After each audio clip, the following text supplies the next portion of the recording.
Right, it's 10 o'clock. I think we can go ahead and get things rolling. Good morning, everybody. It's wonderful to be here this morning. My name is Vickie Williams. I am the Chief Programs and Communications Officer with the USC Institute for Addiction Science. And I will be stepping in for Dr. Adam Leventhal as your moderator for today's webinar, The State of the Science, Social Media, and Addiction. Unfortunately and unexpectedly, Dr. Leventhal couldn't be here with us today, so I'll be moderating in his absence. We are thrilled to have such a wide audience joining us today. We have researchers and educators, and students, industry leaders, practitioners, all coming together to explore the exciting intersections of digital technology and addiction science. This event is co-hosted by IAS, or the Institute for Addiction Science, and the USC Neely Center for Ethical Leadership and Decision Making. For those of you who don't know, just very quickly, IAS is a transdisciplinary academic unit at USC. We're dedicated to advancing addiction science, training the next generation of leaders in addiction science, and partnering with communities to translate science into real-world impact.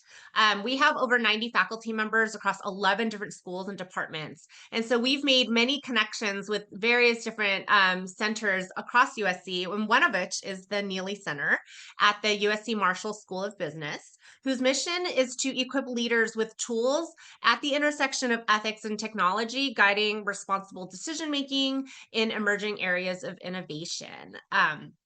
Today's webinar is designed to highlight cutting edge research, emerging trends, innovative tools that are kind of shaping the future of behavioral health and a digital world.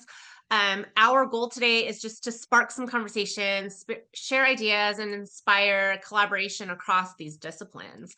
We are very fortunate to have with us an incredible panel of experts who bring diverse perspectives and expertise to this topic. In not the order of the agenda, we have Aubrie Amstutz from Responsible AI and Safety Policy and Evaluation Manager at Grid Dynamics. Wave hello, Aubrie. We have Dr. Ian Anderson, a behavioral scientist at Caltech. Hi, Ian. Dr. Ravi Iyer, he's the managing director at the USC Marshall School of Business's Neely Center. We have Dr. Fred Morstatter, research associate professor at USC's Information Sciences Institute. And we have Dr. Luca Luceri, also research assistant professor at the USC Information Sciences Institute. So we have lots to get through and really great discussion to look forward to. So here's how we're going to move through this session. Each panelist will share their insights, and then we'll kind of move into a moderated discussion, and then finally open the floor to audience questions. So please use the Q&A feature, and we will address as many questions as time allows us. Thank you again for joining us. We can go ahead and get started. I would like to welcome our first speaker, Dr. Ravi Iyer. Dr. Iyer is a social psychologist and technologist dedicated to improving technology's impact on society. He currently serves as the research director at the Neely Center and helps lead the Psychology of Technology Institute. Previously, he guided data science and product teams at Facebook to address social media's societal impact, and co-founded Ranker.com as its first chief data scientist. His research on human voice, values, societal divisions, and technology design has been widely published, cited over 10,000 times, and featured in outlets such as the Wall Street Journal, New York Times, and Wired. So Dr. Iyer will be talking about the unwanted usage platforms, the design patterns that lead to unwanted and regretted usage. So with that, go ahead and take it away, Dr. Iyer. Great, thank you so much for being here. And I put my slides there, so if you don't mind sharing them, you're welcome to follow along. I'm going to share my screen. All right. So great, it's great to be here. I'm going to talk about the effects of optimizing for usage of online platforms. Businesses are going to do what they're going to do. They're going to try to get you the platforms for. There are various ways of doing it. And some of them have more implications for unwanted usage than others. So, I used to work at Meta, and so there are various ingredients. I used to work on the newsfeed integrity team. So what when you see content on Meta, how do we rank content? How do we decide what to show you and what shows first and what shows last? And there are lots of things you can optimize for, and so you'll often see companies say they try to give users what they want. But we all have two different kinds of wants, right? And so in the academic literature, they're often called revealed preference versus stated preference, what I do versus what I say I want to do. Then it becomes system one versus system two. Um, and on the bottom, I'll show you some of the things that, if you read descriptions of companies, their own algorithms, they include some of these ingredients, things like optimizing for the amount of time that people view a piece of content, what they click on, what they comment on. And these are kind of behaviors. These are things that they do. And then companies can also optimize for things that people say they want, right? They can survey people. So YouTube will often talk about they survey people what they find valuable. They can also have user interfaces that more explicitly indicate things that people want. When they upload something or they love React something, right? So everything falls along this continuum. It's not perfect. It's not a perfect categorization, but along a continuum of things that are more observed behaviors and expressed aspirations. And in life, we can also see things that we sort of do that you could sort of see online analogs of that maybe we don't necessarily want to do that are contrary to our expressed aspirations. So, for example, in life, you'll often watch me on my phone when I should be playing with my kids. But I don't aspire to do that. It's kind of an unwanted behavior, and instead, I'd rather be playing with my kids. In life, you'll often see me eat unhealthy foods. Like at some level, I want a donut, but I don't want to want donuts, right? My aspiration is to eat healthier foods. In life, I might watch some, reality TV. I don't aspire to watch more reality TV. I actually aspire to sort of watch more informative content, right? And you see the same thing happen online where people, aspire, to see healthier content. They aspire to actually spend less time on their phones. But a lot of these algorithms are actually optimized more for their observed behavior, right? They're trying to get them to do something they don't necessarily want to do in the long term. So I'm going to talk a little bit about the effects of that. People regret their time on many online platforms as a result of that optimization. I'm going to see not only do they regret their time, but they also see content they don't want to see. They have contact they don't want to see between others.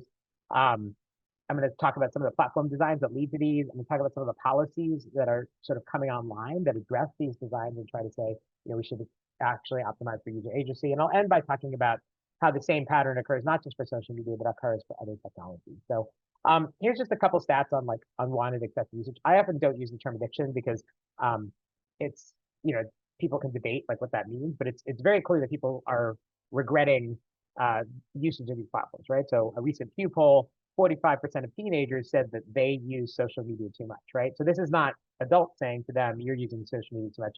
This is them saying, teenager, I know I'm spending too much time on this product, right? And they'll often talk about how it's difficult to stop. They'll often talk about how it affects their sleep, it affects their productivity. And so, just like if I were to poll this audience, I'm pretty sure most of you would say, like, I have a complex relationship with my phone, and there are times I wish I could spend less time on it. It's a very common feeling, right? And these feelings are not specific, they're not equally distributed across apps. So there are apps that optimize more for your time spent. Apps like Twitter and TikTok and Snapchat. Twitter is actually open source algorithm at source, and you can see that it optimizes for a lot of those behaviors, right? Whereas YouTube talked about how it optimizes more for surveys, and it actually doesn't try to lock you in, right? Like you can go to YouTube, watch a video, not be logged in at all. And so you see different levels of regretted usage on these platforms. And then as a result of this optimizing for usage, you get to oftentimes unwanted contact and unwanted content. And, because a platform will often, one way it gets you on is it gets you talking to more and more people. It's not enough for you to be talking to the 15 people you came there to talk to.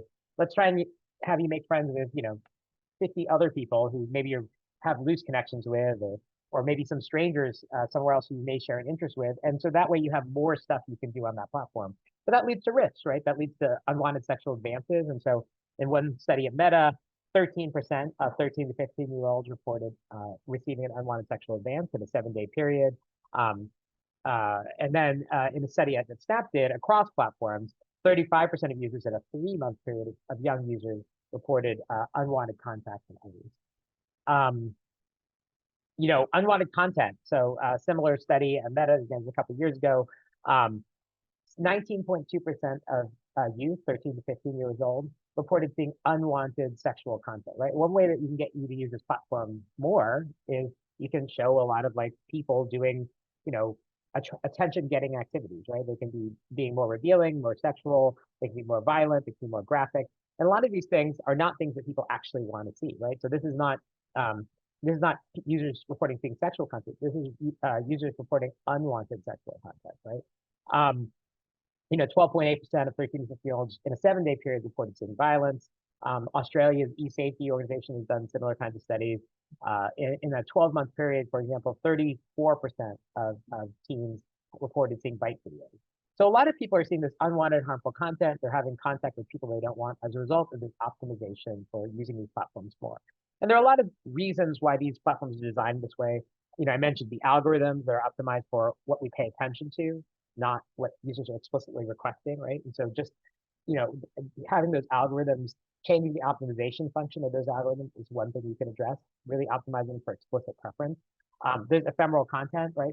This idea that this content's going to disappear in 24 hours. So even if you don't want to get on that platform, you might feel like you have to get on that platform or else you're going to miss out on some piece of content. So that fear of missing out is a common complaint of users as a result of some of these design patterns. Notifications. So like oftentimes users will complain about excessive notifications. So even if you're not trying to use the platform more, you're not using it, and then you get a notification that like, oh, one of your friends said something, or someone commented on your post, and like, okay, I got to see what that thing is, because I have some kind of social pressure to do that. Gamification of engagement, things like Snapchat streaks, right? Like, so I'm not just gonna talk to my friends, but I'm going to keep track of who I'm talking to and how long and how many days in a row I've talked to. So, and you'll see youth, when they go on vacation, they actually, will give their phone to their friend because they don't want to lose their streak, right? They're no longer using it because they want to. They're using it because they're trying to keep that streak up, that gamification. And then even just simple things like requiring accounts to view content, right? Like, you could, if I want to see what Taylor Swift said on Instagram, I don't necessarily need an account to do that, right? On YouTube, I could do that with no problem. But on Instagram, they're going to keep making me, give me a bunch of pop-ups until I eventually relent and sign up for an account. And then they'll send me a bunch of notifications. So there are all these ways they tempt you to use these platforms more. And then there are all these ways they reduce your willpower to use them less, right? So they remove all the friction. They have things like infinite scroll and autoplay. So I don't have like a second to think like, do I want to use this platform more? Do I want to play that video? It just plays automatically. On the hopeful side, there are now policies that try to address these things. Right? So now we have addictive feed laws in California and New York that say that platforms can no longer personalize, these algorithms to increase usage of those platforms. Right. So that's at least for kids, right? You could argue that for adults, it's up to me to exercise my willpower. But I think we all agree that kids have reduced willpower, and maybe you're not. Maybe we need to give them a little bit more protection. We also have design code laws recently passed in Nebraska and Vermont that sort of increase the amount of friction to ensure intentional usage, right? Removing things like infinite scroll and autoplay, or like increased privacy. So you don't have like, you're limited to the set of friends you have, or you're more likely to be limited to the set of friends you have versus this increasing set of friends that platforms want to introduce you to increase your time on the platform. And then you have like laws like Mississippi's law that say youth can't create accounts on these platforms. And in an ideal world, I think a lot of these laws would still let you see content on these platforms, but maybe you don't have to create an account, right? So maybe you can use it more like YouTube, where you search for a thing, you watch it, and then you move on, as opposed to something like Instagram, where you're constantly scrolling, and so you still have access to content, but you're not sort of locked into a business relationship with these platforms. Another policy that has been there's been a lot of positive feedback of these, and these are early days still, and you see some of the positive feedback on the right, are distraction-free school laws, right? So like, just, if you're in school, a lot of kids were, in one study, kids were reporting, 90 minutes, 2 hours on average of use of social media at school, right? During a 6.5-hour period, right? So fairly large amount of time. And that's average. There are some kids who are using a lot, and there's some kids who are using it not at all. And really just, and a lot of kids were like, even if they're not using it, they're thinking about it, right? They're not getting a break. They're wondering what is being said online, and what am I missing out on during class? And it distracts them. And teachers, were complaining about this, like trying to figure out how to get students off of their phones. 90% of teachers support these phone-free school laws. not because they think grades will improve or mental health will improve, but they're just tired of fighting these students, right? It's just a distraction to their learning environment. So light green here, these are states that have passed bell-to-bell phone free school laws. Dark green are states that pass something less than that. Almost every state is considered passed or has passed an ideal law. And again, the early returns are really good for these phone free school laws.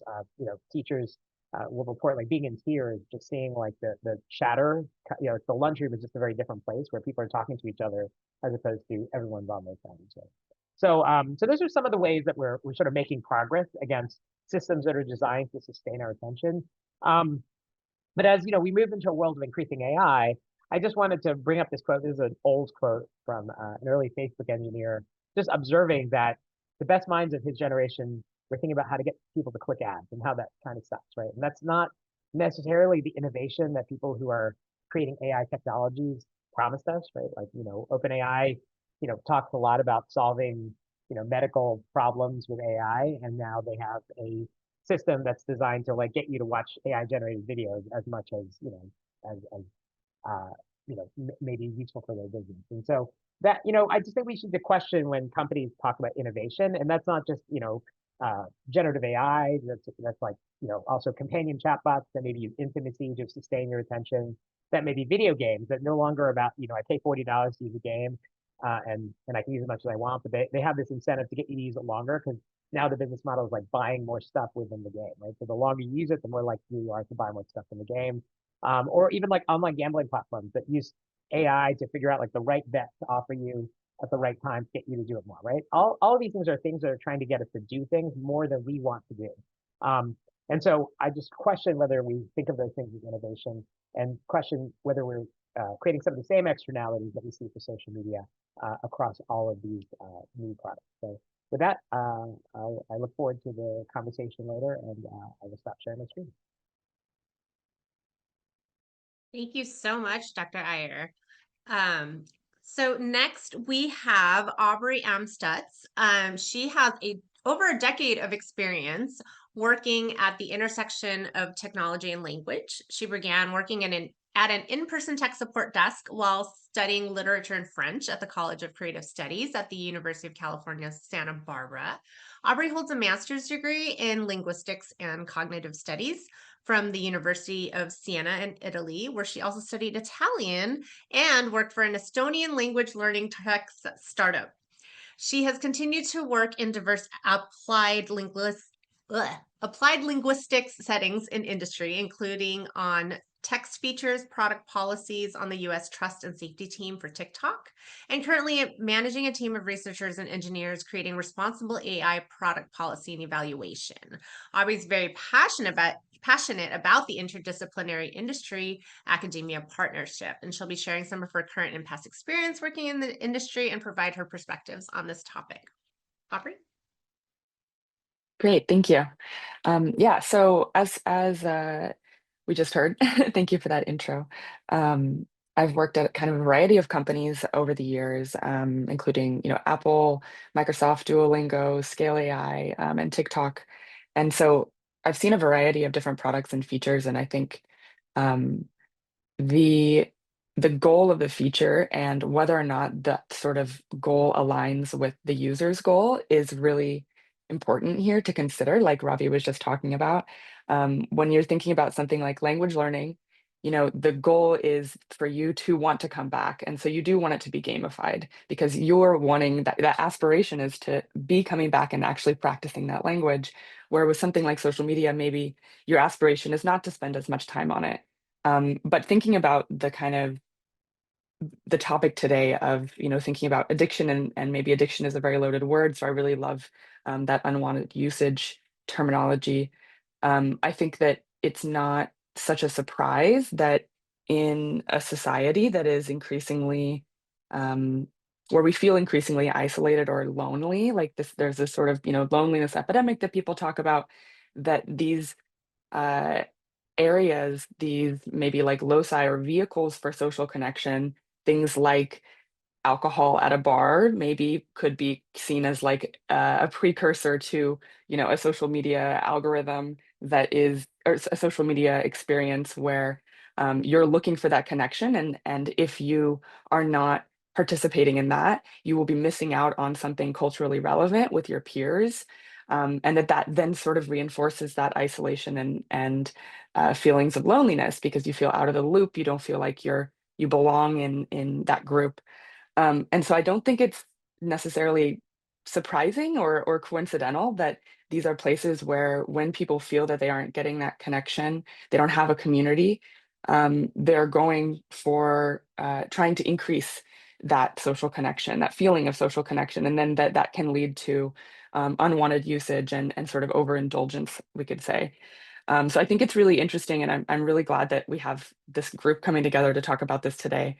Um, as far as like some of the sort of UX design or the different choices that companies can make, I definitely agree with everything that Ravi was just talking about as far as the um, importance of the design choices that the team makes when it comes to allowing users to have that sort of informed consent about what they're doing, the risks of the product that they're using, and giving them the agency to control their experience with it. So you can think of some examples like I know TikTok has a feature that gives you a pop-up that reminds you, hey, you've been on for a while, maybe it's time for a break. I think OpenAI just released something like that, which is really interesting as well, saying, hey, you've been chatting for a while.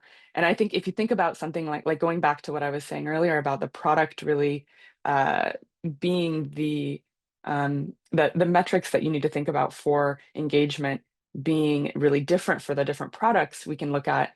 You can think of something like OpenAI, like their ChatGPT. If you think that it is for finding out information quickly and being able to go on with your day, if we think of it akin to like a Google search or something like that, then really it should be minimized time, minimized usage, right? And I think that's kind of what they are saying in some of their, marketing materials is we want you to come and feel satisfied that you got the answer you needed and then go on with your day, not sitting here and talking all day. There's different, obviously, use cases. ChatGPT is meant to be this kind of everything assistant thing. So there's obviously like the more, social, if it's marketed as like a friend, that's a different situation. But you can think about how those small choices, like the pop-up reminder, hey, are you really, meaning to still be here, can affect usage. But it really, like Ravi is saying, it really is putting a lot of onus on the user to be really responsible. And I think that is really difficult. And I think there needs to be education. And I'm a fan of these, like these attempts at policy, at least these attempts at governance, coming from, the different states and things like that, because I don't think that tech companies can be in this current state fully responsible for this and expect and that we can expect for users to be able to make these healthy choices just with the tools that tech companies are providing. I think we need also education coming from academia with especially for younger people using technology to so that they can understand what those risks are. um, and yeah, another feature that I've seen recently, is Facebook has like a just your friends feed, which I think is really funny because that's kind of like classic Facebook, what Facebook was. So you can switch between the feed of just, all of the stuff that your algorithm has sort of the lint that it's sort of picked up, and then just what your friends are posting, which is really what people were there for in the beginning. I think that's kind of interesting that it's come full circle in a way.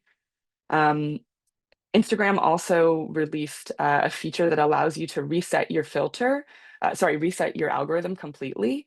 And so if you feel like, and this was, I think there was a term coming out of research, like coming out of academia, something like algorithmic anxiety, where people were feeling like they kind of didn't know how to stop where their algorithm was headed. It was kind of spiraling in a direction they weren't um, desiring, and they wanted it to reflect their desires and maybe their aspirations a little bit more than it was. And so this allows people to just start fresh. Whether or not people are taking advantage of that, I don't know. I think that's a really big, especially because I remember on TikTok, people were very sort of proud of the algorithm that they felt they had curated for themselves and how well it knew them. And so starting over is a really big step and really difficult to probably make that call. But I think when people do take advantage of that and reset their filters, um, they probably find it less engaging, which maybe helps if they are trying to cut down on usage.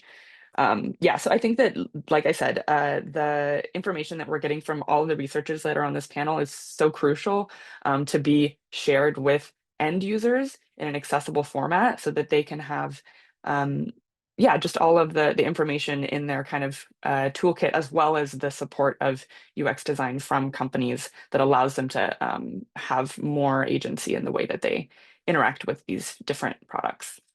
Yeah. Thank you so much, Aubrie. I'm sure we'll have lots of questions for you in the discussion. All right, next up, allow me to introduce Dr. Where are we? Sorry. Dr. Ian Morstatter. Is that where I am? No, sorry. Ian Anderson. I was like, that didn't sound right.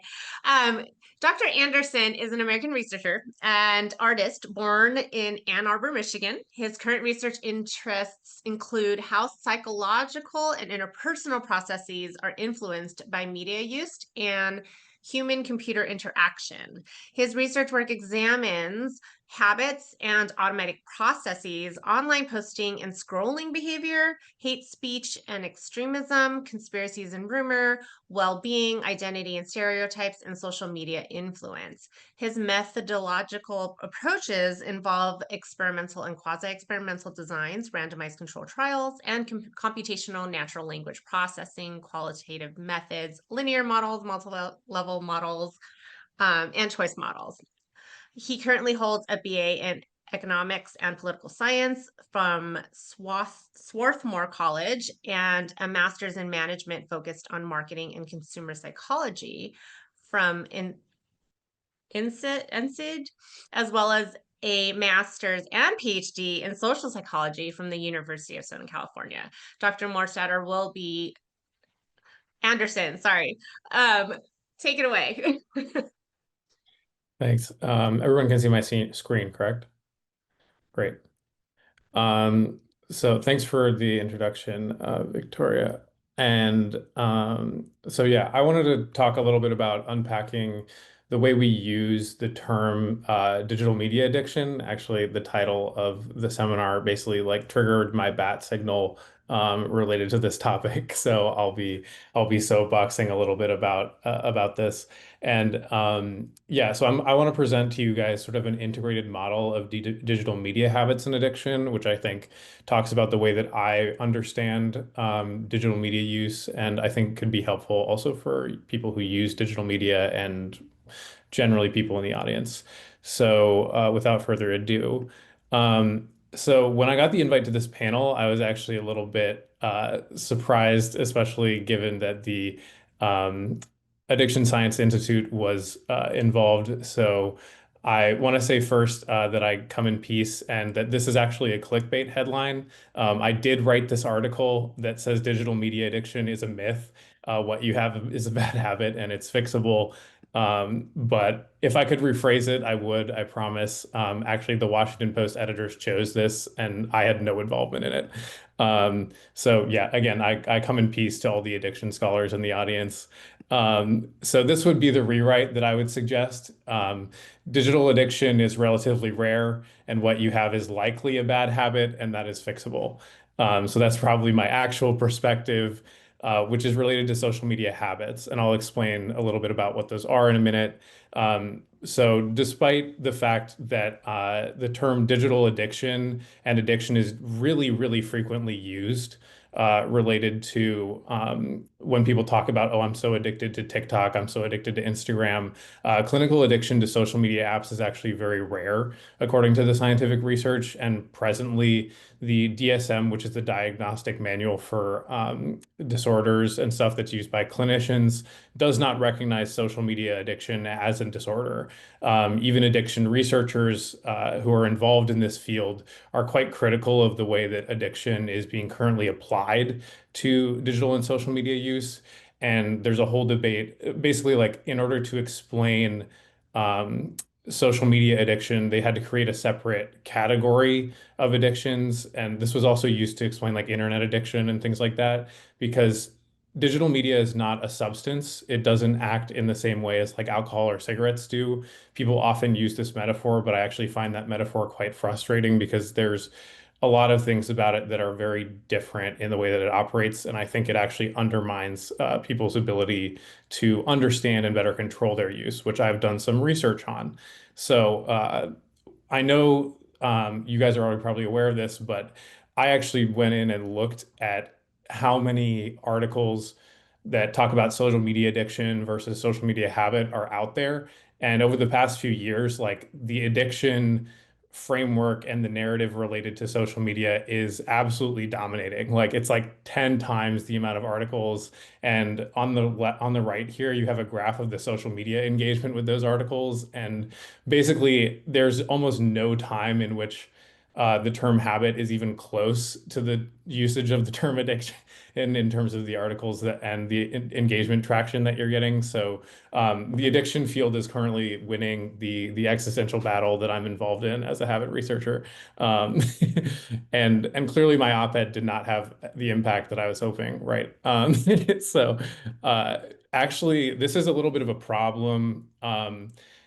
And I'm going to start here where I surveyed a bunch of Instagram users, and I also did this with TikTok, but we basically find that way more people perceive themselves to be addicted to social media apps than are actually at risk for addiction to those apps. So, in a nationally representative sample of Instagram users, only like 2% of users were actually at risk for clinical addiction to the app versus almost 20%, 18.2% of these users, if you ask them, they would agree that they are at least somewhat addicted to Instagram, right? So there's a big like overperception bubble, and it's probably being driven by this media narrative and this colloquial usage of the term addiction when you kind of probe it. So we actually also found some other negative consequences of this usage of this term. And we know already that heavy digital media use isn't always necessarily an addiction. So we also probably always shouldn't be talking about it like that. So some of the basic risks that have been documented by scientists, one is like basically pathologizing everyday technology use and like causing people to be like, oh, all of my technology use behavior is bad or addictive. There's actually a risk of biasing scientific research itself and the conclusions that we draw from it. For example, there's a study that basically showed if you put an addiction survey measure before well-being survey measures, you get negative effects for well-being. But if you reverse those two survey measures, you won't get the same effects. You'll get like more neutral effects on well-being. So basically, providing people with that addiction framework in advance can actually impact their responses to survey measures about how social media is affecting their well-being. And I actually experimentally induced greater perceived addiction among a bunch of daily users. And we found that that was enough to reduce their feelings of control over their social media use. So basically, it undermined their perceived ability to control their use, the amount that they blame themselves of their own for their own use of the app for overuse of the app. So like that unwanted use that Ravi was talking about, they start to blame themselves for that rather than locating that with like the design of the app, which is actually responsible for that overuse. And finally, I think there's also risks of like techno panic narratives, which is basically like kind of moral panic about technology beginning to dominate the discussion about how to change or regulate social media. So again, as I said before, I come in peace with an alternative proposal to constantly talking about addiction, where basically this is kind of how the science views it, I would say. And I think this is something that needs to be better communicated to the public. And addiction is an important concept. I don't want to say that it doesn't exist, right? People could potentially be addicted to social media apps, but that's something that needs to be, done by a clinician and it should be reserved for people who like actually end up at or beyond the clinical addiction threshold, right? So, but before that point on the left here, people are probably have a weak or a strong habit to use social media apps. And, hopefully you'd have people on the left here with like using apps in a mindful and consciously controlled and goal-directed way. But the design of the apps presently actually encourages habitual and potentially addictive use, which I'm going to talk about in a little bit in a second. So I think it's helpful to have a basic definition of habits as well, so that you guys understand what I'm talking about when I say weak to strong habits. And these are rewarded behaviors. So like posting on a platform that are repeated in a stable context. Those contexts can be basically like a tech interface. And these, as they're rewarded over time, they can become triggered mindlessly in response to that context. And basically, you can end up like scrolling TikTok without even intending to, right? So you open your phone, and because you open your phone so often and see that icon and it's visible to you, that becomes the cue for the scrolling behavior. And these behaviors, these habitual behaviors, especially when they become really strong and they're in the presence of these constantly present cues like the smartphone, they are very easy for people to conflate with addiction because strong habits are really hard to control, and they also create gaps between people's intentions and their behaviors. So because most heavy use is probably habitual, and we know it's habitual rather than addictive, if you have a bad digital media habit, habit science can actually help with that. So there are different solutions kind of proposed by an addiction framework and a habit framework, right? So if you're truly addicted, like you might need rehabilitation, you might need to ban yourself from using the app. Digital detoxes might be something that would work for you. But if you have a habit, actually, some of these solutions won't work because as soon as you get back into the presence of those cues that trigger your habits, like those habits will come back pretty quickly. So habit-based solutions that you can use right now, in absence of the apps themselves, basically redesigning things so that behavior is less habitual and more mindful, right? And I think Aubrie gave some good examples of things that they are doing, but there's also a lot of things that they're not doing that they could do. So one is to focus on very specific behaviors that are tied to very specific cues, right? So is it seeing the app icon that is triggering a scrolling habit? Is it seeing notifications that is triggering like a posting habit? Are you habitually like resharing Instagram stories, right? And what is triggering that? And the best thing you can do is remove the cues to those things. So, resetting your algorithm, deleting the app, and then forcing yourself to reinstall it like every time you want to use it. These kind of things that add friction are things that you can do on your own, right? And also, you can try to, when you do try to add that friction, you should also incentivize alternative behaviors, right? So basically, try to build better habits related to other things, or things that you would prefer to be doing that can like supplant the bad habit. So that's a tactic that also works. So I'll talk a little bit about other things that we can do right now. I think we need to, like, as scientists, like push back against some of the moral panic about digital technology and fixate on the real problems with it that are well documented. I think like the perverse incentives that we know make platforms worse, a lot of them Ravi outlined, focus on the problems where the evidence is really clear, like misinformation, hate speech, unwanted sexual content with children, these kind of things.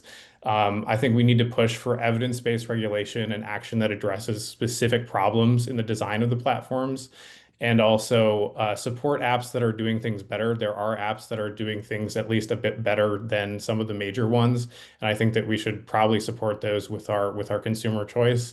And finally, also push for better access for independent scientists to platform data, also for safety standards for the industry, because digital tech, I think, has basically proven itself unwilling to regulate itself and unwilling to fix these problems on its own. So I think basically one of the things that we need to push for in the long term is like good regulation, smart regulation, research-based regulation of big tech, because we need to shift the business model incentives.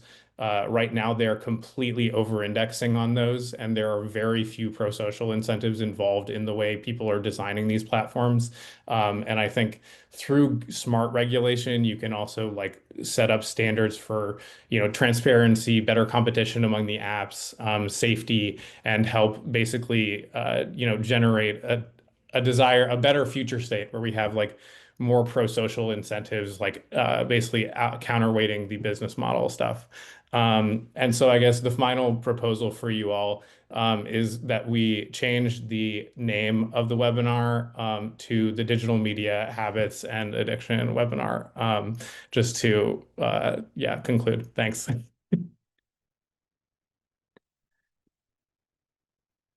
Thank you, Dr. Anderson. Very interesting perspectives. All right, next up, we have Dr. Fred Morstatter, who is a research assistant professor of computer science at the USC, at USC and a research team lead at USC's Information Sciences Institute, or ISI. His work focuses on social network analysis, misinformation detection, cultural modeling, machine learning, and fairness in AI systems. He's recently published on detecting polarization and cyberbullying in online environments. He's the principal investigator of the ISI's effort on the Defense Advanced Research Projects Agency, or DARPA's Habitus program, and has served as key personnel on the IARPA's programs. Dr. Morstatter holds a PhD in computer science from Arizona State University, and he'll be talking about digital phenotyping, social media, and tools for understanding ADHD and addiction. All right, thanks, Victoria, and thanks everybody for being here. So I'm talking about digital phenotyping, social media, new tools for understanding ADHD and addiction. So there are a lot of studies out there that say that ADHD symptoms in adolescents are linked to frequent digital media use. So the more you use Instagram, TikTok, things like this, the more the symptoms of ADHD show themselves, right? And just one study here is linked on the right. The problem is that a lot of the existing research uses really superficial methods, or measures, I should say, to get at that. So they look at things like, total screen time, screen brightness, things like this. And it's really not deep enough to get into what the content is, what it is about the content that's actually exacerbating these symptoms. And a lot of the new media platforms, things like YouTube, TikTok, Instagram, they have really unique features that could increase ADHD risk. My colleagues on this call have been talking about them today, things like streaks, like counts, things like this. And we need a deeper understanding in order to know which of those features are actually triggering some of these symptoms. So what we want to do is we want to isolate specific media characteristics that contribute to attention dysregulation. And also, we want to see how those things affect other addictions too, like how tobacco companies are advertising nicotine products to kids, things like this. And our hypothesis is that AI-powered tools can enable large-scale, precise content analysis that really helps us understand what about these platforms is actually driving addiction. So this is the broad approach we put together. So the idea here is that by working with IAS, we can actually get human subjects, participants, to come in and take surveys about how their ADHD symptoms are doing, what their screen time has been. We can also even have them play with their phones when they're in the lab setting and see what they're looking at on TikTok and what they're looking at on Instagram. And then we can take those videos and we can actually identify features, or measures, I should say, that are associated with addiction, and see which ones are more causal, see which ones are more prevalent among the folks who actually have those ADHD symptoms. And we can do this with measurements of videos, but also measurements of apps. So an example of a measurement of app was, I believe it was Aubrie who was talking about digital gambling, right? And they have all these bells and whistles to get you to increase your bet, or do a parlay, things like this. And that's a feature of an app that's not necessarily in a video, but can increase your likelihood to continue interacting with that particular app. So one dimension that we're particularly interested in here is brain rot. And this is just one dimension, right? There are many things that we're looking at here. But brain rot is particularly interesting because it's sort of this new phenomenon that really brings you in and doesn't let you go away. And there are some initial studies that kind of show that this is really bad for people who have ADHD symptoms. So brain rot videos tend to be shorter. They're 5 to 30 seconds. They have a lot of rapid edits and jump cuts. So they'll have a ton of different scene changes. They have all types of different media in them. So they have music, they have voice, they have emojis and text on screen. They have very high motion intensity. So unfortunately, this thing here on the right is just a picture. But if you were to actually watch the video, it's like basically this video of this guy jumping over those different cubes, and you just like kind of feel yourself getting pulled in and like hypnotized by it. Sometimes they have shocking explicit content, and they never have any pauses for reflection or processing. And like I said, there's some studies that say that these are really, really bad for people with ADHD. It trains your brain for those quick attention shifts. It promotes impatience and reward seeking, and it reduces those opportunities for sustained focus and executive control and reflection. So in that screen I showed you 2 slides ago, these are some of the features that we're currently pulling out of the videos. So we have things like temporal dynamics, things like the video duration, how many cuts are there in the video, how long are those cuts, how complex is the audio? Is there music? Is there speech? Are they together? Do we have simultaneous audio streams? How much motion is in the video, right? Like how many motion vectors are in the frame? What's the per pixel motion intensity? We're trying to find multimedia overload, so basically combining a lot of these different features together to see if they fluctuate at the same time. Identifying explicit content, and we're also looking at persuasive messaging, and that's going to be particularly interesting in what I'll show you on the next slide. So persuasive messaging can be things like emotionally persuasive, calls to action, things like this. This has a lot of potential for different groups. So for families and youth, we could actually potentially get to like better advice, not just like, hey, reduce your screen time. It can be like, hey, avoid videos that actually look like this. By giving them guidance about what videos pose higher risk.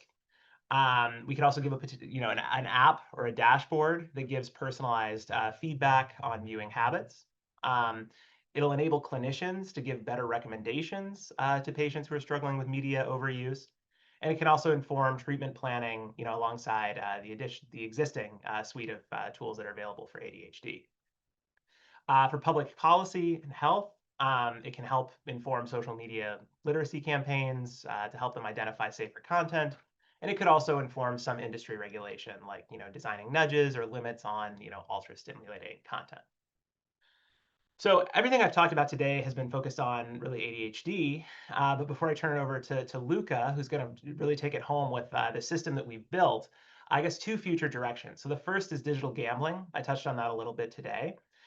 There are all of these bells and whistles in these digital gambling apps to keep you there, to get you to increase your bet and get you to lose a ton of money.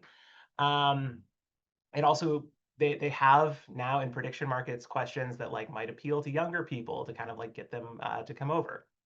And the real focus of our tool so far has been on nicotine products. So tobacco products, specifically Zyn or snooze pouches, are subtly advertised heavily on social media, specifically TikTok. There are abundant TikTok videos where people are using Zyns, things like this. And our goal is to be able to identify them and better understand how the effect that they're having on children. So thank you very much, and Luca. Thanks so much, Dr. Morstatter. All right. Last but definitely not least, we have Dr. Luca Luceri, a research assistant professor in the USC Thomas Lord Department of Computer Science and a lead scientist at the USC Information Sciences Institute, ISI. His research lies at the intersection of AI, computational social science, and human-machine interaction, with a focus on understanding and mitigating online harms in socio-technical systems.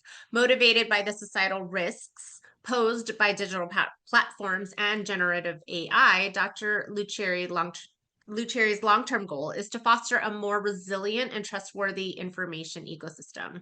His work has received international recognition, including media coverage from Time and the Financial Times, as well as several awards, such as the 2024 Young Investigator Award in Artificial Intelligence from the Embassy of Italy. Dr. Luceri will walk us through how influence dynamics and digital media shape behaviors, how they intersect with addiction and harmful health narratives, and how new AI and computational tools can help us understand and reduce these risks. Thank you. Thank you for the kind introduction, Victoria. It's a pleasure to be here today. As you have just heard, my research and this talk in particular sits at the intersection of social influence, public health, and digital platforms. Probably addiction is not the right term in the title, apologize. And I learned from Ian today that probably should not be used in some context. So apologize, Ian, if I'm misusing this. As we know, social media platforms have become primary source for youth and adults to consume information and build relationship. These environments, unfortunately, are also vector fields for risks, algorithm amplification, manipulative narratives, group polarization, and addictive behaviors. Previous speakers have gone through most of these problems. The main idea here is to understand why are these digital platforms so powerful in shaping behavior? Well, as we already discussed, they're built on reinforcement loops. Every like, every notification we received, every content recommendation is a small yet unpredictable reward, which makes these systems very addictive. Also, additionally, algorithms tend to amplify the most engaging content, pushing content that triggers emotions, reactions, and finally, social influence also amplifies these. When our peers endorse or normalize a behavior, it quickly feels acceptable and even desirable. So when these dynamics are applied to health-related content, the stakes are much higher. And these mechanisms don't just drive screen time, they expose people to harmful narratives that can also distort health choices. And misinformation and manipulative campaigns exploit these very same mechanisms. And online misinformation around health spreads rapidly through artificial amplification. What does this mean? Well, during COVID-19, for example, just a handful of sources were responsible for a huge volume of disinformation on Twitter. And their reach was amplified by coordinated networks of inauthentic accounts. In this figure, the yellow nodes represent these producers of misinformation, while the red nodes show cluster of inauthentic accounts that systematically amplified the narratives generated by these misinformation producers and promoted their websites. And my research demonstrated that this coordinated activity, these coordinated actors, don't just reshare content randomly, but they deliberately and repeatedly push the same messages from these misinformation producers, trying to create an illusion of public consensus around certain viewpoints, and also trying to manipulate platform feed algorithms to give these narratives greater visibility that they would normally achieve organically. Now, the problem, and unfortunately, these campaigns don't stay online. They spill over into offline behaviors, ranging from vaccine refusal to distrust in public health institutions. And research has shown a direct link between exposure to online misinformation and real-world health decisions. What's particularly concerning is how novel campaigns are tailored to specific demographics. This risk is even magnified by the rise of generative AI, which can create credible content and targeted content that may resonate with particular audiences. And these campaigns use music, influencers, and humor to normalize behaviors, harmful behaviors within peer communities. And this, in turn, creates dangerous feedback loop where online narratives reinforce offline vulnerabilities and vice versa. A clear example comes from the promotion of new tobacco and nicotine products, as Fred mentioned before. Platforms like TikTok enable viral trends, influencer endorsements, and glamorize tobacco use, to glamorize and to normalize tobacco use. Adolescents in particular are especially vulnerable to these tactics because they of the usual of aesthetics and peer-like promotion. And because of these new strategies, we urgently need new technological approaches to study and counter these new campaigns. So let me give you a concrete example of what we can do. My collaborators from the Institute for Addiction Science and ISI, including Fred and myself, are building an AI-ready repository to analyze persuasive messaging related to oral nicotine pouches on TikTok. The main idea here is to systematically study what kinds of content drive engagement and how they shape behaviors. And to do so, we created a computational framework that collects video from TikTok and automatically extract a range of characteristics of these videos, such as temporal and audio-based features like the one Fred mentioned before, the presence of music, speech, or sound effects. And we also leverage motion analysis techniques to extract features like number of cuts and frame duration. And our preliminary analysis shows that some of these features correlate with engagement metrics, such as likes, repost, comments, and views. For instance, fast editing strongly boosts engagement metrics.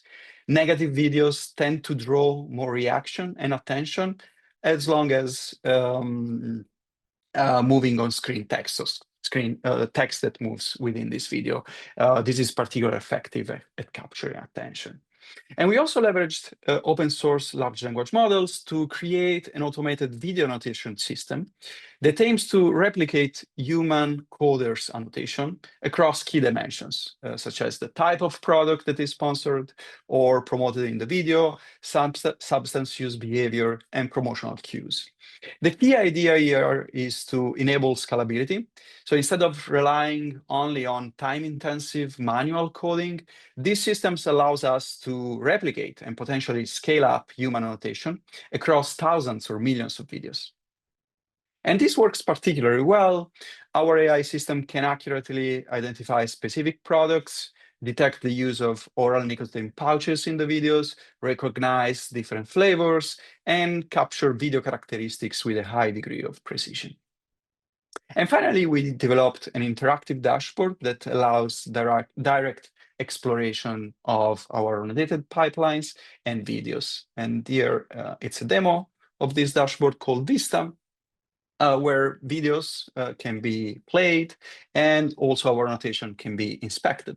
Here is an example. On the right side, you can see different annotation tags that include the ground truth annotation and the annotation from LLM, such as the presence of packages and pouch in the video, the use of oral nicotine pouches.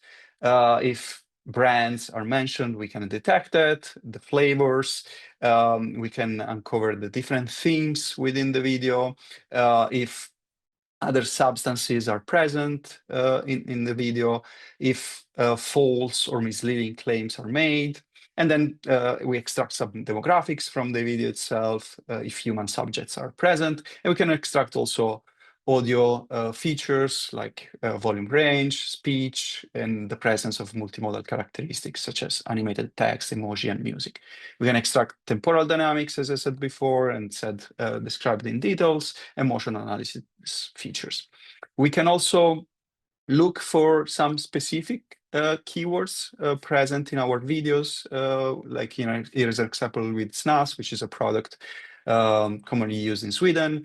We can automatically get transcript from this video. We can get translation of these videos automatically. So for instance, this video is in French, and we can read what is said in this video. We can also extract sentiment and emotional balance and get a summary of the video so that we don't need to look at entirely the video or read the whole transcript. So I want to leave you with a forward-looking perspective, as addiction risks aren't limited to social media and physical substance. They also emerge in our interactions with AI systems themselves. A striking example is the rapid use and rapid rise of AI companions, which is the focus of our current research. We know that millions of people are spending hours each day with conversational agents like Replica or Character AI. And while these systems are marketed as supportive of or entertaining, their design can foster emotional dependency and even addictive patterns of use, as some of the speakers already highlighted. And we are already seeing dire consequences already emerging before we even developed safety frameworks. So cases like teen suicides linked to intensive AI companion use, or cases of AI encouraging self-harm. So wrapping up, the ultimate goal of this research is not just academic insight, it's to give public health practitioners, professionals, and policymakers the tools they need to anticipate risk, reduce and mitigate harms, and protect the most vulnerable communities in this increasingly AI-mediated ecosystem. Thank you. Thank you, Dr. Luceri. All right. Well, thank you to all of our panelists today for your amazing and wonderful insights. I'm looking forward to this next section of our webinar where we can get some questions answered. And there's a bunch on the Q&A as well as some that were submitted before this webinar from our audience members. I think we can probably jump to the ones that are live now and address some of the questions for the people in the room. So the first one, Dr. Iyer, regarding federal and state policies, what about enforceability? Beyond the theory of possible enforcement, are there real world cases of enforcement? So unfortunately, there aren't as many as I would like, in part because a lot of these are subject to constitutional challenges. And I think laws are evolving to be better at those challenges. So, really being distinct, that we're not talking about the content that is going through these systems, that we're talking about the design of these systems and the usage of these systems. Now, that is a relatively recent development. And so earlier laws, I think, were more successfully challenged. Later laws are less successfully challenged. The addictive feed law I mentioned in California, for example, was just recently upheld, holding that there is a difference between, trying to say a specific thing and just trying to get somebody to use a platform more, and you can disentangle that. So there isn't as much as I would like. There are some though. Phone-free school laws is one that's an example that has qualitatively changed the experience of many schools around the country with overwhelmingly positive results. And so I'd say like that's the biggest actual success story.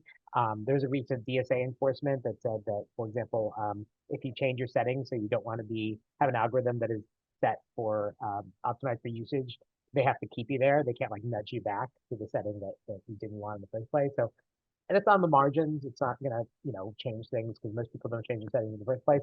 But we're seeing, increasingly a drumbeat. And what I often like to say is, like, I compare it to cars.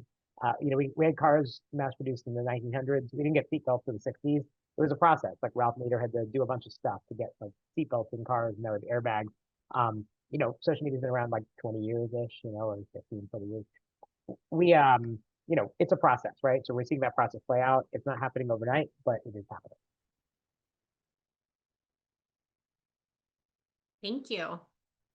Any of the other panelists would like to add anything to that?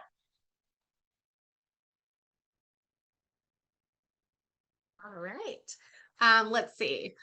We have several questions for Dr. Anderson. First one is, you noted that social media is not a substance and thus its maladaptive use, example, constant use to the point it negatively impacts one's life, does not exactly fit the requirement for an addiction disorder. However, you also mentioned that some individuals are at risk for being clinically addicted to social media apps. Thus, is a new term in order rather than simply calling it an addiction? Yeah, so I think the addiction research themselves, addiction researchers have kind of already answered this question, and I think, hopefully my presentation of it was clear enough to say that like the idea of behavioral addictions basically is what people would call non-substance addictions. including digital and social media use. So that term kind of already exists, I would say. And I think that term works, but at least in the cases where people can be shown to be clinically addictive, but the criteria for that, I think, are presently debated within the addiction literature, right? Because like for example, like when I was categorizing people as clinically addicted in my research, we used the Bergen scale, which measures like on a number of different dimensions, like whether people are experiencing withdrawal symptoms, how often they're thinking about using a particular social media app, what are the negative life impacts of these kind of things. So there's like 6 different criteria within that scale. And there's some research basically showing maybe, some of these things don't apply because these were derived from substance addictions, right? So like even if you are like having trouble controlling your social media use, is that a sign of addiction, or is that like a sign you have a really strong habit that you're having trouble with?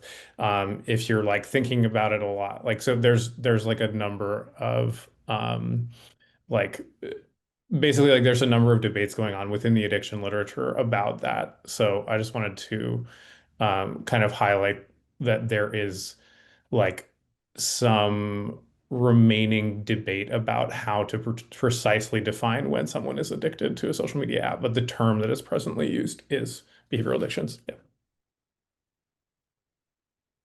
Thank you. A question for Aubrie, or anybody on the panelists, but I'll direct it at Aubrie. What role do you think tech companies should play in mitigating addictive design features in digital platforms? Yeah, should is difficult, right? So this is definitely going to be my opinion. Um, so yeah, I think tech companies like definitely have a responsibility to, like I said, try to provide as much like opportunities for informed consent as they can, about how and transparency about how their technology is designed. I think, uh, like I was saying before, that the kind of metrics that designers or product managers are optimizing for is very dependent on, the goals and the values of that product. So if the goal is, you know, to gather user data to be able to share it with advertisers, then, those product managers are going to be incentivized to design features that encourage sharing, you know, sharing that information in whatever way, whether it's like, clicking through, yes, I'm going to allow, this information to be used for generative AI training, whatever it is. Like there's so many different potential goals that product managers may be incentivized to pursue. And so I think uh, whatever I think, like I said, just being able to communicate that with the audiences, with our users, is like really important. And in this sort of landscape of increasingly AI usage and increasingly these sort of black box algorithms and these unexplainable products, I think that like trust in the company is going to become really paramount, when a person can't go and review, all of the training data that was used for an AI system that is recommending something to them that's not like that's not humanly possible, versus in the past maybe they might have been able to take a look, maybe we could have exposed the specific features, or the specific chain of events that happens when our technology is being developed. Now it's sort of like the AI is doing something we don't quite know, and we hope that it's optimizing on the right features, on the right labels, the right signals, but being able to trust in the company to have that accountability and to say, this is the information we have about how this system works, this is the training data, and do you trust that company to have your best interests in mind as much as they can in this kind of capitalistic incentive structure, and are they being accountable when they do get if there's research that comes out that says, hey, this and this is happening, do they say, hey, we didn't realize that, we made a mistake, this is what we're doing to try to fix it? Like building that trust with the public, I think, is going to become more and more important as we move towards these sort of AI ecosystems. So yeah, if you think about, there's something called Goodhart's law that I wanted to mention, which is an adage that says that when a measure becomes a target, it ceases to be a good measure. And so that's what I mean when I say that, product managers are using measures and then maybe turning them into targets, which is natural. You want to have metrics, you want to understand how your system is performing, how people are using it. But it doesn't, when you are sort of having like a feedback loop on that metric, it can maybe go in a direction that is an unintentional direction, and maybe starts to diverge from the values, the aspirational values of your users. So that's where I think that like the only answer I can really come up with is transparency and accountability. Yeah. Any other panelists want to chime in on this? Actually, I have a comment or a question for Aubrie, given her experience in the industry. As a researcher, we always claim and we always want this platform to be accountable and transparent. But how is this perceived on the other side? Do they really want to be transparent and accountable, or can they do something more? Yeah, great question. I I think that I don't think that it's perceived as, well, I don't know. I haven't worked at all of the companies, right? And so the spheres that I've usually been working in, like my job has usually been to champion responsible AI, or to champion, when I was working on product policy at TikTok, the kind of user experience, and especially with like young users, like thinking about the most vulnerable population that we serve, and how can I be the voice in the room for them. But I would say that we are usually in the minority as far as like being the one who is just thinking of that, being aware of it. So I don't think that it is so much of, I don't know about at the higher levels, but at the levels that I've been at, I don't think that it's like an intentional like resistance to that accountability and transparency, as much as it is just sort of this cultural these cultural blinders a little bit, maybe in computer science and in tech, that say that we are just creating this technology. And I think there's a lack of education, maybe in computer science degrees, about like the ethics of tech, and the fact that like we can't just say this is technology that lives behind a screen that you only use for work, and that you can just, I hate dealing with people and thinking about social constructs, therefore I went into technology. Like that doesn't work anymore. We know that technology is really, really integrated into our social spheres. And so I think there's a responsibility for those people who want to go into technology now to understand the impacts. And I just think that it isn't um, usually at the top of people's minds. They're asking, what am I supposed to be, what am I supposed to be optimizing for? What are the metrics we want? Is it engagement? Is it time on the platform? Is it this? Okay, how do we do that? And they just do their job, and they're not necessarily taking that step back. And I think usually what I'm trying to do is be the person in the room who says, okay, let's take a step back. How could this affect things at a bigger scale? Like, how could, as a linguist, I'm usually thinking about language. So for example, before I started working there, TikTok had blocked the word suicide, and that created unalive, right? And so linguists have looked at that and found that people feel of that generation feel a bit more stigma around the word suicide because it was blocked. And so if the spaces that you're in aren't allowing you to talk about a certain subject, or that you need to use the grape emoji or whatever it is, what effect does that have on like our perception of that topic and the kind of meta like linguistic effect? So I think it's just been a challenge to sort of create the space to have those conversations and encourage people to take a step back, more so than like intentional resistance. But like I said, I'm not in the on the boardrooms. I don't know what's going on at those higher levels. I don't know what they're yeah, what they're talking about. Thank you. Thank you for doing that and taking a step back and invite some discussion Try. that initiate Yeah. those.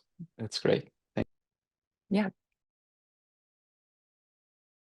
All right. We've had several questions, and I think I tried to kind of mush them into one for the sake of time around a theme of adolescence. And so I think I've combined a couple of questions to ask for all of the panelists.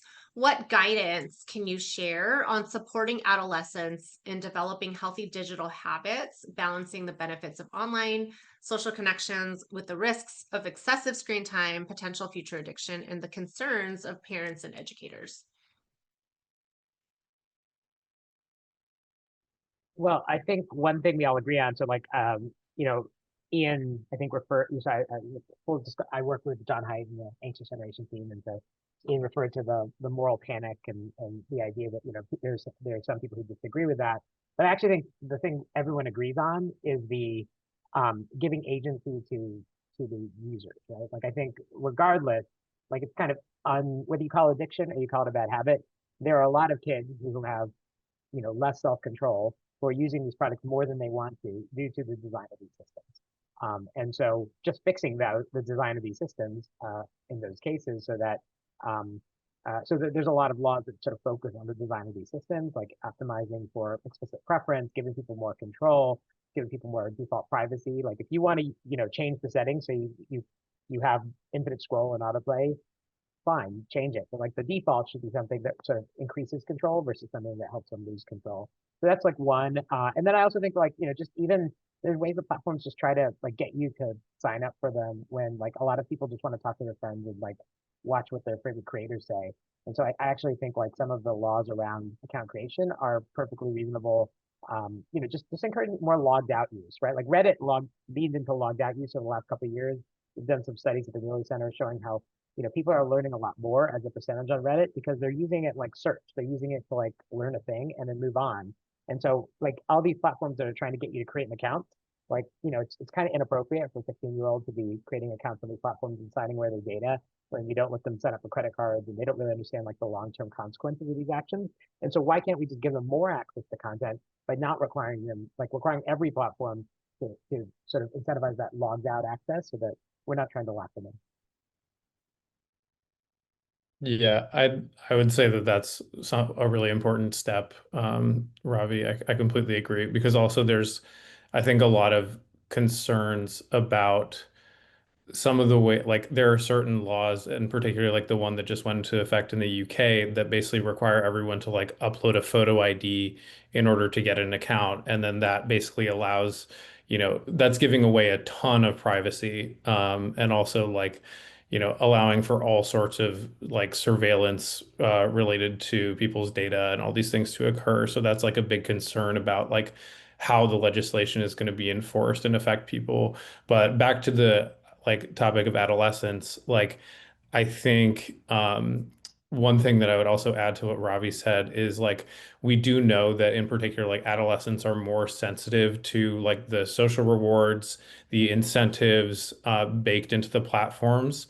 And in turn, from like my perspective as someone who studies habits, basically like one of my papers showed basically like if you incentivize like engagement content, you're also incentivizing things like misinformation, moral outrage. Like you're also incentivizing now, I think, people are using like AI image generators and AI video generators to basically like create videos that are going to get engagement by like pissing people off, right? It's just like people are like the term rage bait, I feel like doesn't even like suffice to describe what we're seeing right now. So I think like, but these creators who are doing that are just following the incentives that the platforms have set out, right? They're like, you can literally get paid money if you generate enough clicks and things like this on your videos, right?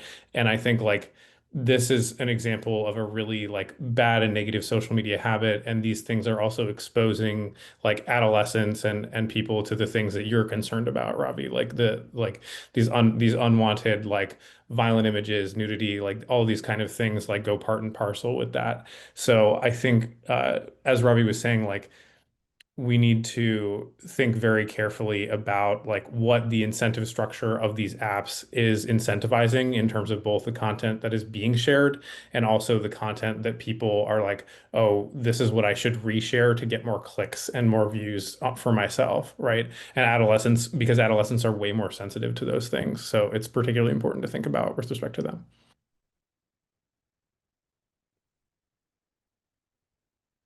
Maybe like a sort of follow-up question for the panel.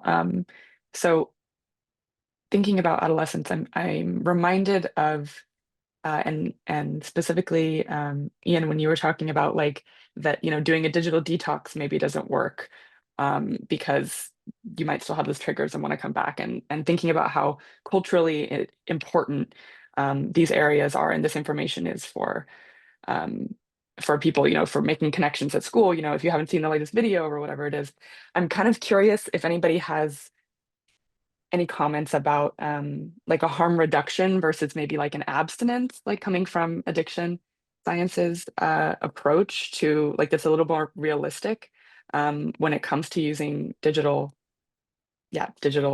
technologies. Let's just leave it broad.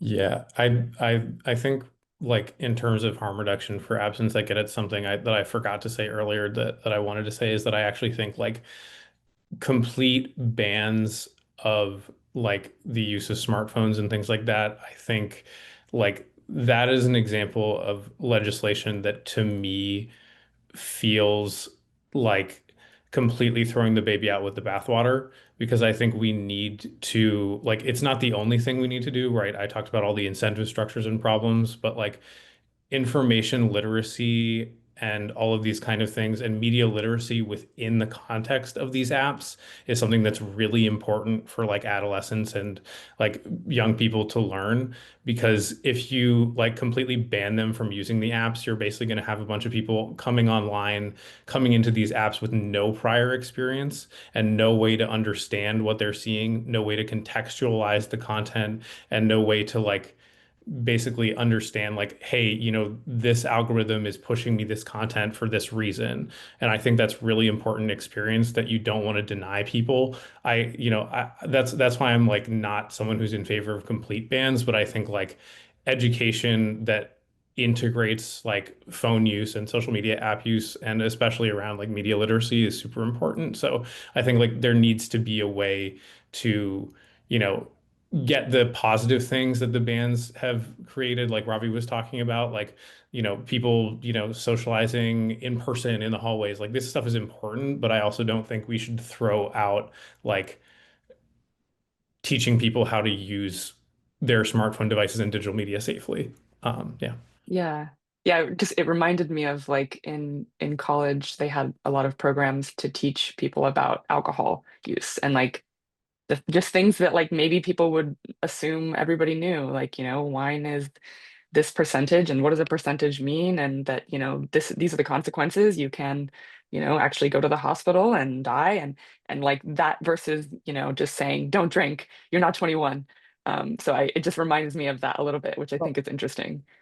I'll just throw in an alternative perspective. I actually don't think of it as a ban. I think of it as a delay, right? And so it's like it's not about you never learn. It's just like what age is it appropriate to learn? And so like the average age of pornography exposure in the US is like age 12. And a lot of these kids are not looking for it. It's getting pushed to them, right? And so, if you could just delay it to 14 or 15, I think the kids would just be a lot more ready for some of the things they're going to see and the experiences. And the other thing I'd note is like a lot of kids aren't trying, they don't want to be on these services because they want to be on these services. And I'll put a study in the chat about that. Um, they want to be on these services because all their friends are on these services, right? So it's not like drinking or things that are like individual problems. It's a collective action problem.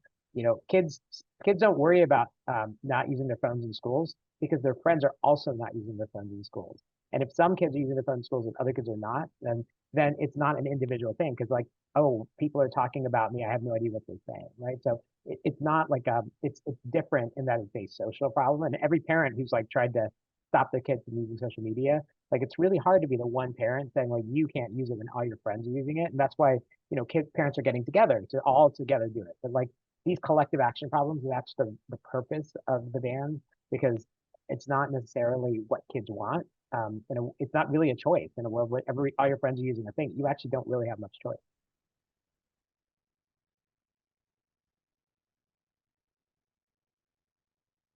Thank you. Okay, we do have a bunch of questions we didn't get to, but in the interest of time, I think I'm going to ask one just kind of final, all-encompassing question for all the panelists that I think you can all answer, and it's that what advice would you give to this next generation of scientists and practitioners that are interested in digital media, wellness, addiction, innovation, all these things that we've talked about today?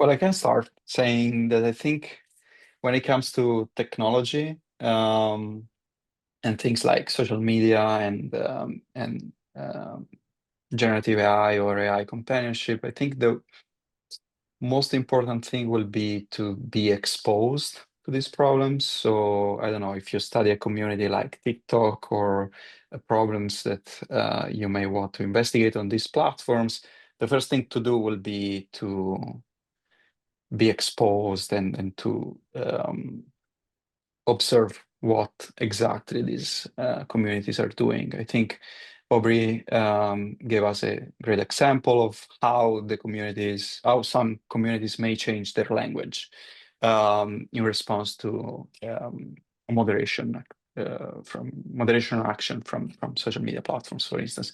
This is an example of how you need to be there, how you need to be in the field to understand and to observe how things change within this platform. So I think my advice is to be there and to be embedded in this world and experiment and observe with your eyes what's going on.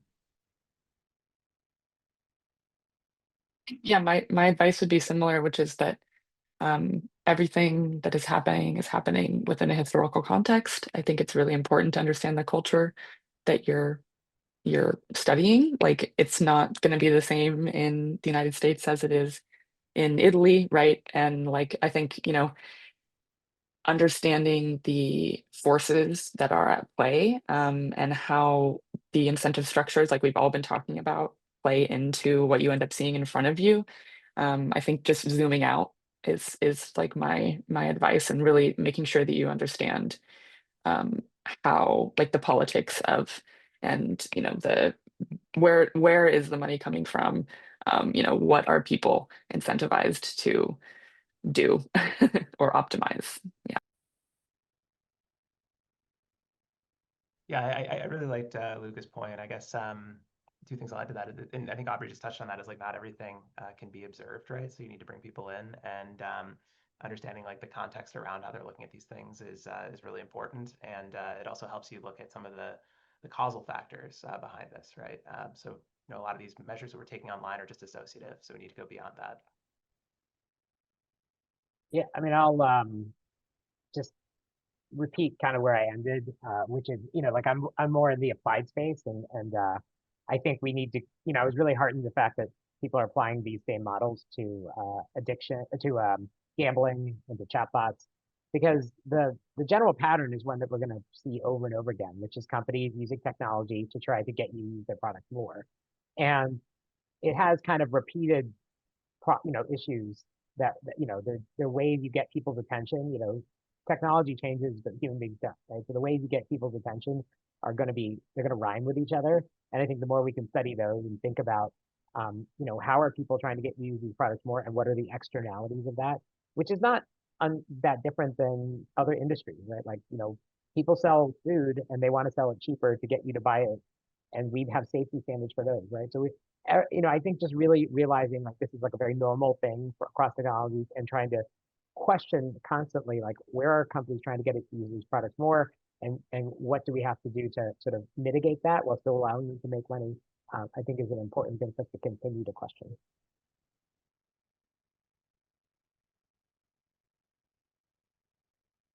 Great. Well, we're just at 11:30, so I just wanted to say a very quick thank you to all of our panelists for sharing your insights, and to everyone in the audience for your thoughtful questions.